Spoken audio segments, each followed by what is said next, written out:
Welcome back to another Reptile Jones video, and today's video we're going to do a little bit of an update, collection, reptile room tour, combination, so that way we can take one final look at the reptile room, because shortly after this video I'm going to start disassembling things and start getting things ready for moving to the new house. So this will kind of be the farewell kind of video to this room and to the last looks of what it's going to look like. And so I hope you enjoy, and let's get into it and let's take a look at all the reptiles that I currently have at this moment. Okay, so over here I have my day geckos, my carpet python, and my legless lizard. So let's just go to this cage right here. This is one of two female day geckos that I have. As soon as it focuses in on her, there we go. And then in the cage right next door to her, where did she, oh, she's over here now, is the other female. Now this female is a little bit more friendlier. She always comes to the front of the glass and she will take food items from my hand, whereas the one over here, she's a little bit more shy, which is typical of day geckos. And then coming over here, we got my carpet python.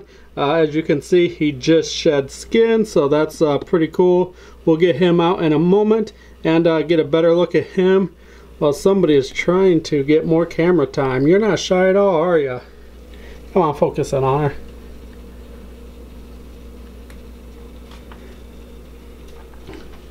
And then below these guys is in this setup here, which I will probably have to dig him out. That is the legless lizard. And rooming next to him, and this way overgrown in need of sprucing up, is the male day gecko hiding up there next to the daylights. But so what's going to be happening is this male and the two females are going to be rehoused together and one of those 75-gallon aquariums that I'm working on building, and it will be, you know, live plants and a whole bunch of branches and decor, full bioactive setup. So while this cage here is starting to has ran its course and really just needs to be replanted and rebuilt, I'm not really going to do anything to this one because we're working on something much larger for these guys anyway. So that is the caging over here. Now I'll try to pull some of these guys out, and that way we can get a better look at them. Okay, so here's the carpet python out of his cage, and I think I startled him when I got him out, so he's going to be a little bit more flighty than usual. But overall, I'm really pleased with the colors, how his colors are turning out. The yellows are very nice. You can see he's still kind of a little bit of a spaz, but you know, that was just a mock. He doesn't really bite like he used to, so we're going in the right direction, and so there he is. Looking pretty good. I wish it would focus on him instead of me. Let's see if we can get it to change. There we go. That looks much better. So this is the jungle carpet python. He's really starting to get some size, and we switched him over to, he's tracking my hand, switched him over to eating rat pups. So with any luck, we will get some size to him, and he is getting grumpy. Now this is not the first take, so he's been out for longer than what you guys actually seen him, and I think he's just ready to go back in. It's okay. So let's return him. We don't want to stress him out any more than what we have to. So that is him. But see, if you just move slow with him, he's fine. He just, you know, he's just isn't fully used to being handled yet, but he's getting better. So see, there he goes. Now he's done. He wants to just crawl. Beautiful snake. Really can't wait till he gets to adult size. But anyways, that is him. Beautiful colors. And so let's go ahead and put him back and move on to the next reptile.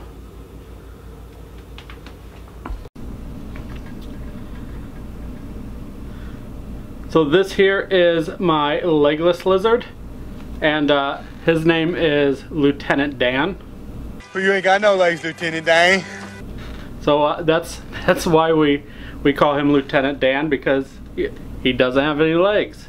This is definitely a fun animal to have in the collection. Again, another good ambassador animal for the reptile presentations that I do. Again, because everybody sees this guy and automatically they think he's a snake, so I get to go ahead and talk about some of the differences between lizards and snakes, such as eyelids and ears. This guy does have a little itty bitty ear hole. We'll focus on him and not me. No, it doesn't want to. There we go. So you can see that little spot there, that is his ear. So definitely fun animals to watch, because while it is very snake-like and moves very snake-like, but at the same time though, it's very much lizard-like, and it's just an interesting creature. And I often think that from a side profile, his head often reminds me of like a velociraptor from the Jurassic Park movies. But definitely a fun lizard, a different type of animal to have here in the collection. So you'll see him more in future videos.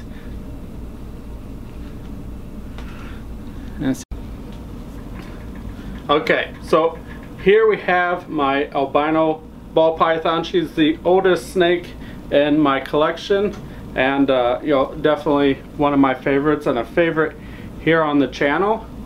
So we thought we might get some eggs from her this year, but no such luck. But perhaps next year we'll see some eggs from this girl, because I do have a pretty cool male to breed with her now. So we'll be looking forward to that. But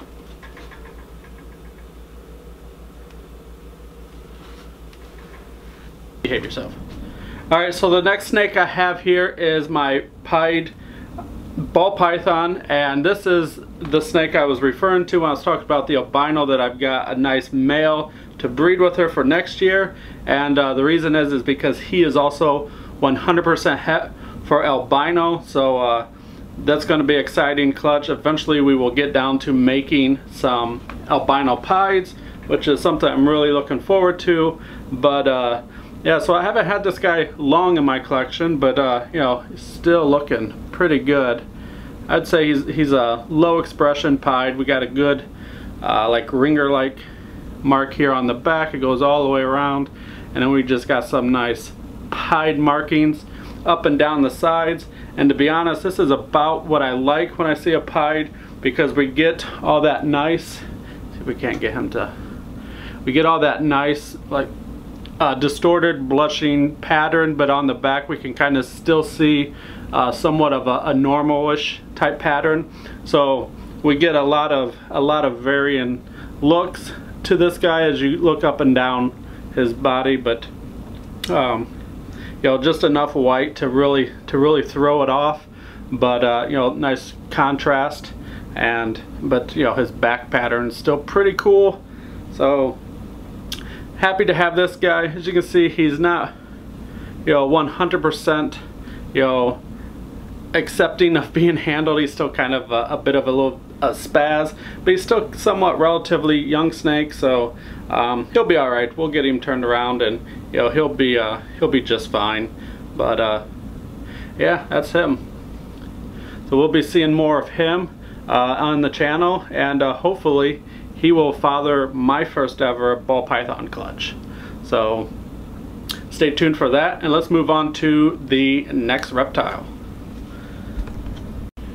So another snake that I have here in my collection is this snake here, which is my scaleless Texas rat snake, who I have named Einhorn. And well, he kind of earned that name. That's it. That's it. Einhorn is Finkel. Finkel is Einhorn. Einhorn is a man. Oh my God! Einhorn is a man! So the story behind this is, this was sold to me as a female. I never checked it. Had him for 3 years. So this last season I decided that I would try breeding him. I picked up a male in the fall that was a snow male, and you know, for the potential to eventually breed scaleless snow Texas rat snakes. So I put the two together, and things just didn't seem right, and there's actually a video on it on the channel if you want to go check that out. But it turns out that this guy is a guy. Although it was sold to me as a girl, for many years I thought it was a girl, but nonetheless, that's fine. I didn't buy this animal as a breeding project. I bought this animal as an ambassador animal for the reptile presentation, because I mean, when in your life are you going to see a snake without any scales? And you know, this is pretty cool. I really like the burnt orange look of this particular snake. When he was younger, these saddles were actually, the core of them were actually an orange color, but as he is aging, the black is totally filled in, so he's almost completely just orange and black. Even his tail, which you can still kind of see a little bit, used to be more straw yellow, and that is also slowly being changed out. If it will focus on there and not my head, you can see there that it's starting to get washed. There we go, now it's focusing. It's starting to change over to orange with each shed. We're losing more and more of the straw yellow, and we are gaining more and more of the burnt orange, if it will focus. But there we go. So that is him. This is Ihorn, another snake in my collection that I simply just have because I think he's awesome. And you know, it's not always about, you know, breeding the next thing. Sometimes you just gotta have the animal because they're awesome, and that is this guy for me. So definitely pleased to have this guy. And again, I'm glad that he's finally got some size, because trying to show this guy as a, you know, cool animal that he is, when he's just a little earthworm sized thing, it's hard for little kids to kind of understand. But now that he's you know, pretty close to being full grown, you know, it's definitely, you know, easier for them to, you know, to figure out what's different about this guy. So as you can see, he's a pretty good Texas rat snake. Sometimes Texas rat snakes in general kind of are a nippier snake. Not many people breed them, so you know, they're still a little bit more of a, I don't know what the word is, but you know, you got to work with them a little bit more. But this guy here, again, I knew that this animal was going to be an ambassador animal. I knew this animal was going to be around children, around people who have very little to no experience with snakes. So I handled this guy pretty regularly to make sure that, you know, I had a nice, relatively calm snake that would endure the handling and, you know, all this motion as I walk around rooms and show kids and get them excited about reptiles. So, you know, again, if you just work with the snake at their pace, you can get them to calm down. Yeah. So here is the black and yellow cow king. Obviously she's filled a water dish up with substrate. We'll have to get to that here in a moment. But definitely a fun little snake. Curious to see, you know, how her colors are going to be exhibited once she reached adult size. Hopefully she stays as bright yellow as she is, but I don't know. We'll see what happens. And above her is another youngster that is a corn snake who also happens to have filled her water dish. And this is I always say tessera, I'm not sure if that's exactly how you pronounce it, but she is a butter tessera, I believe is what it's pronounced. And she is a bit skittish, so she might back up, and she's shed. So it's hard to distinguish her color against these yellow wood chips, but you kind of get the idea. Buttercorns get better with age. As they age, that yellow really starts to come in.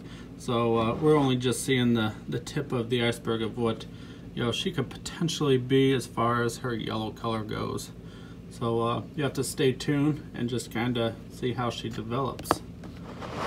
And above her is this girl here. About her, she's kind of a well, she's a bit of a biter. So we'll try, let's skip her for a minute. Let's go up here to this one, which is my deep in shed, my amelanistic tessera or tessera. Really think that she has enough red and white that she could probably be considered like a the candy cane, but we'll see how she looks when she gets to adult size. But once she sheds the skin, her colors pop really bright, like, you know, almost like glow in the dark, but not really. But hey there, yeah, you think it's dinner time too. And that's the problem with little babies, is they often fill their water dish with substrate as they push it around. So we'll have to come back through and get all these cleaned up. So let's go ahead and put her back, and let's move on to this one and hopes that we don't get bit, because that's what she does. See, she has a very strong feeding response, and she just might show us today. No, back up, back up, back up. Always hungry. Even when I feed her heavily, she still thinks it's always dinner time. And yeah, you like the camera? Oh, nope, back up. Whoop. He bites. Whoop. See, she just tried to get the camera. Now what are you gonna do? Huh? You gotta go back into your tub. Oh, up and over. There's a lip there. Nope. He's a biter. Ornery little thing. Come on, back up. Back up. There we go. There we go. Oh, the joys of king snakes. Nope. You gonna take another whack at the camera? You can't even eat the camera. You can't even eat the camera.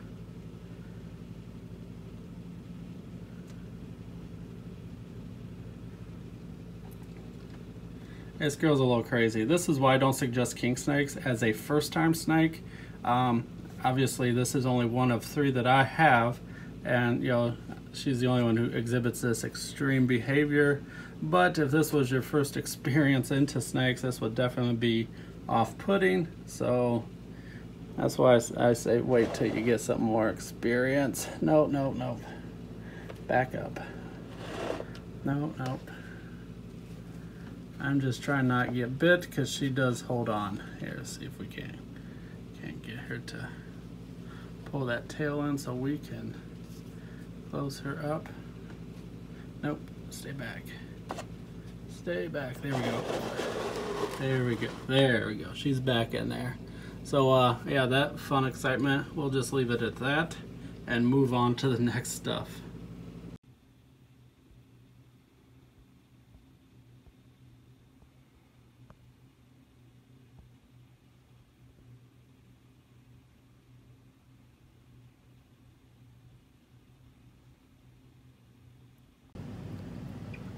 Okay, so here is my green tree python setup.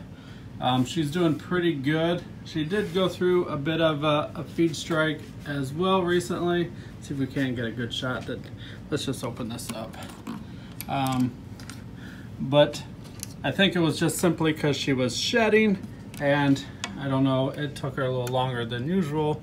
But anyways, here she is in all her glory. Definitely a fun snake. I really enjoy having her, and I'm really looking forward to being able to set up a adult setup for her, because I have some pretty cool ideas, or at least I think it's pretty cool, that I'm going to try to execute on creating her another bioactive full terrarium setup for her. We do have some live plants in here. I also have some fake plants. Obviously some of these plants got a little scorched, but that is her. She is out basking. This is her typical pose. Now if she's hungry, she will actually drop that head and hang it down. But that typically doesn't happen till we get closer to nighttime. But during the day, this is what she does. But I really like the way this cage is set up. And as you can see, I got more plants growing. Again, I have what I believe is going to be an epic cage setup for her. And you know, I really can't wait till we get to that stage. But I mean, for the most part, this is typically too big for such a young GTP. But she's doing quite well in here. We do have plenty of hiding places. Often she hides behind on this branch, but back there in the foliage. She really only comes out to bask for some quick heat, and then she retreats to the darker bits of the enclosure, and then she comes back around again at night when she is hungry, and she'll start cage cruising. So she's doing pretty well. It's hard to judge her size by this. This camera definitely is making her look a lot smaller than what she is. I have gotten her to eat a rat pup, so that gives you kind of a rough idea of her size. I like the fact that she's still holding on to a lot of yellow, although you know, that's not going to stay, but you know, definitely one of my favorites in the collection. Just because not only do I really enjoy the animal itself, but I really enjoy the setup that I've got for her. She's just an amazing snake.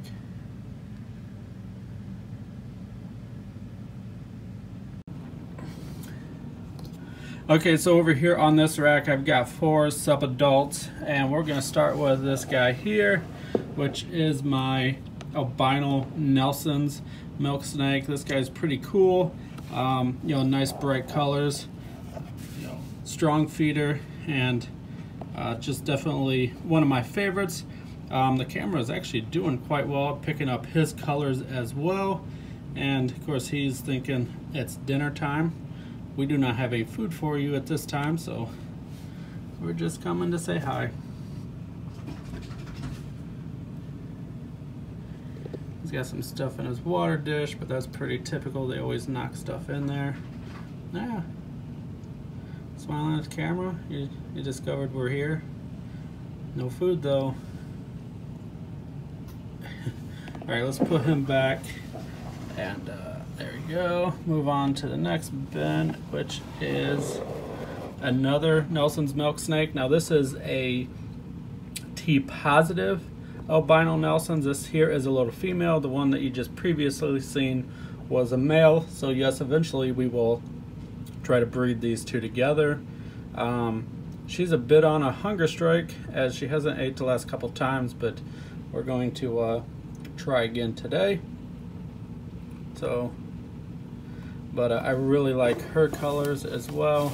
And you see she's young, so she's going to be a little bit of a spaz, but nonetheless. And there she goes hiding. So let's go ahead and put her back in, and we will move on down here, which is, this one's a little tight. This is this is my daughter's corn snake. It's an Okatee, so a buckskin Okatee, looking pretty good. Nice little young male. Come on out, your water dish.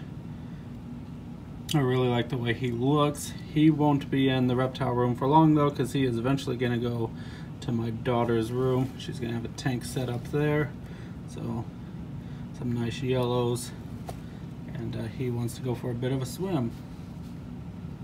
We'll go ahead and try to push this back without causing too much problems. And then onto this one is my black and white cow king, but he is in shed. I don't know if it's really, you guys can tell or not, but his color is a bit dulled, so he should be shedding his skin here really soon. Obviously he is a very good feeder.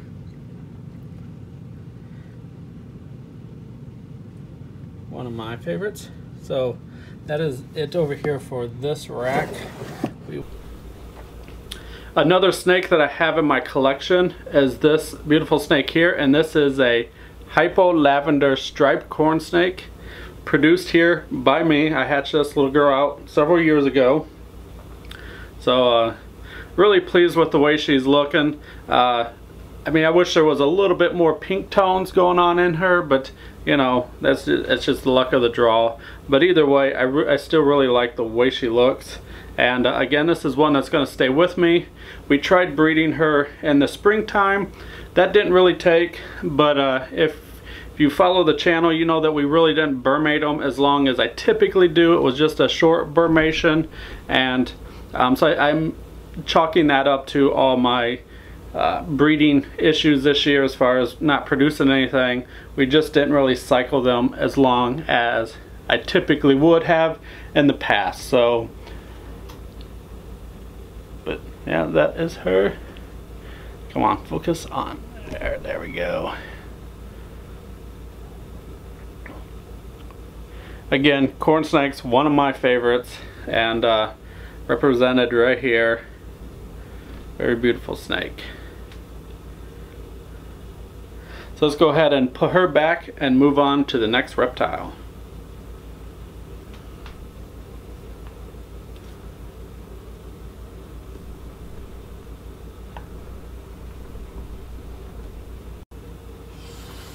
Oh, relax. Alright, you ready?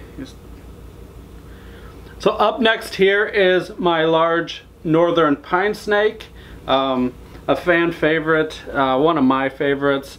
He's definitely upset with me this morning. You'll probably hear a few little hisses here and there. That's just his way of letting me know that he really didn't want to be handled today, which, you know, I can understand. But we're going to quickly show him so that way you guys can take a look at him. And you can see he's actually quite long. And let's see if we can't step back and kind of give you a, yeah, it's hard to see, but he's probably every bit of 4 foot, and you know, a nice strong rat eater. Fun snake to have. This is the first pine snake I have, so I really can't tell you if, you know, too much about their general disposition. But this guy, again, okay, as you can see, is quite active but friendly. You know, he's not, you know, really, other than the few hissing, but you know, he's pretty well meandered and just a good snake all the way around. He's definitely a great ambassador animal, and you know, the kids love him when I bring him out. Of course, you know, a lot of them scream. Most are screams of excitement, but you know, just a fun snake to have. And oftentimes I take him outside because he seems to enjoy that more than, say, the other snakes. The other snakes kind of freeze or just seem to really don't know what to do. But this guy definitely really seems to explore outside, so he does get taken outside quite a bit, as much as I can here in northern Ohio. But so that is my northern pine snake. So we're gonna let this guy go back so that way he can go back to just doing what he was doing, and we will move on to the next reptile. So the next ball python I have here is my citrus pastel low expression Calico, and it's sometimes hard to pick up on his calico marks. Let's see if we can get the focus on there. You'll see some of the high whiting here along his sides, and he is 100% het for clown, but I do not have any clown genes in my collection at this time, so he may or may not stay with me. We haven't fully decided on that, but he was the male that I did originally breed to my albino, and we didn't produce any babies. We did see a visual lockup, but you know, she could have simply just, you know, reabsorbed or just never really produced the egg. So it's hard to say what went wrong, but you know, we'll get her ironed out, and next year we'll see, you know, babies, and hopefully some pretty cool babies hatch out. But so that is this fella here. Let's see if we can't get him to unwrap my hand so you guys can see him better. not their belly. There we go. That's good. So that is this guy here. We're gonna go ahead and put him back, and let's move on to the next reptile.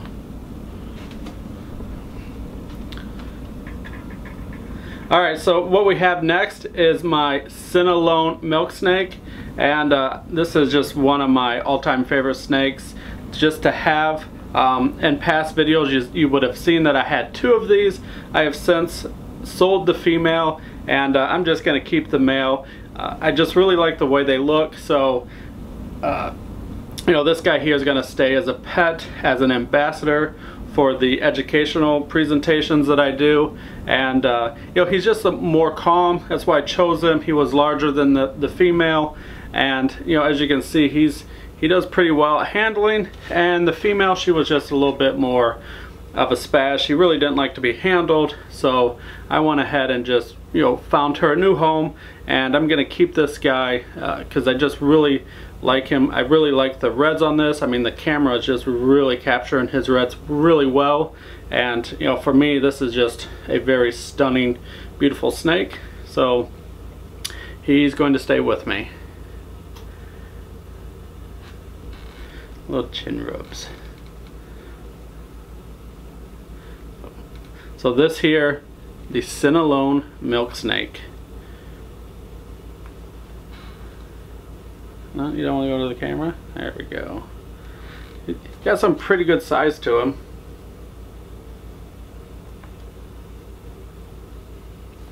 So let's go ahead and put him back, and let's move on to the next reptile. If he does that.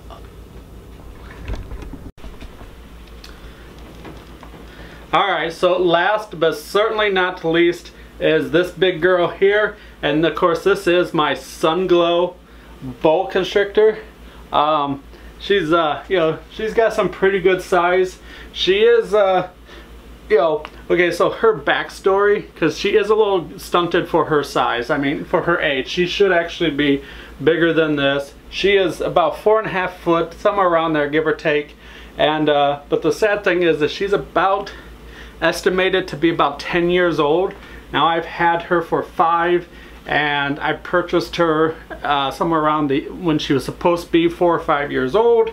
And so her backstory is that, you know, I purchased her from a gentleman. He said that she was a biter and that she was nippy and all this sort of things. But I purchased her anyways because I thought the price was reasonable.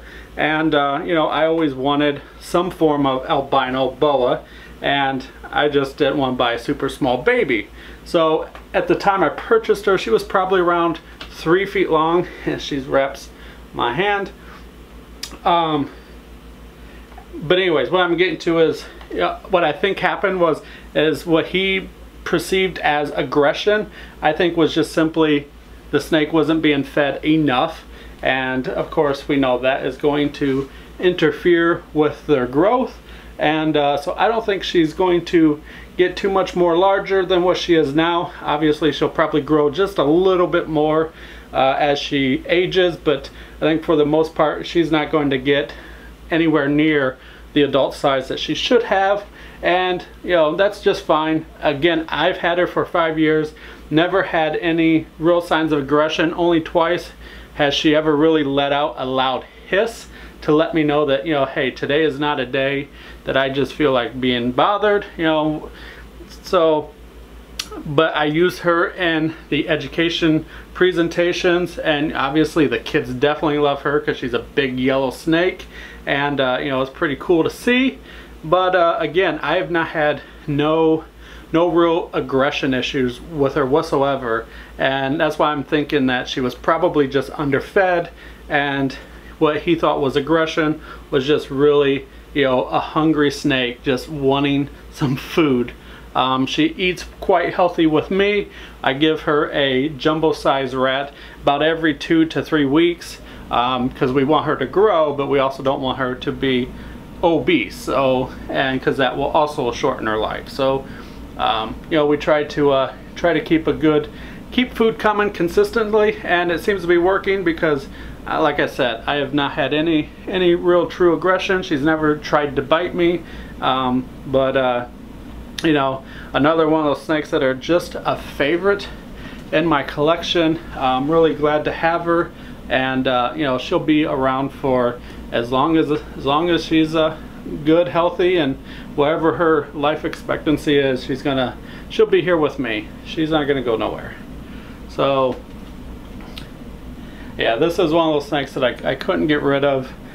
Just, you know, her personality is just too cool. And again, she's you know, she's loved by the children and the animal presentation. Now, one thing I would like to do was, once we move into the new house and everything gets set up, I definitely want to get her into a larger enclosure than what she currently is in. But even though she is big, it probably it will suit her needs. She is one of those that I was referring to when I was talking about the pine snake, that when I take her outside, while she does explore, it does really take her quite a bit before she kind of gets the courage to like start moving. Like, she just lays there and is like frozen for a while. But you know, that's all fine and good and all. So that is it. This is the last snake that I have. Hope you guys enjoyed. If you stayed this long and you're not a subscriber, go ahead and hit the subscribe button, because you know, I try to do a reptile related video every single week here on the channel.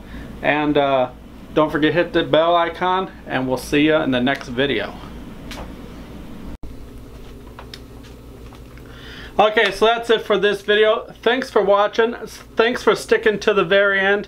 And again, this is only the end of this reptile room. Once I move, I will be rebuilding a new reptile room. So I hope you guys stay tuned for that. If you're new to the channel, hit that subscribe button, smash that bell button. That way you're notified when the videos do come up, which I try to put up one every single week. So until next week, later. Shut up and sit down.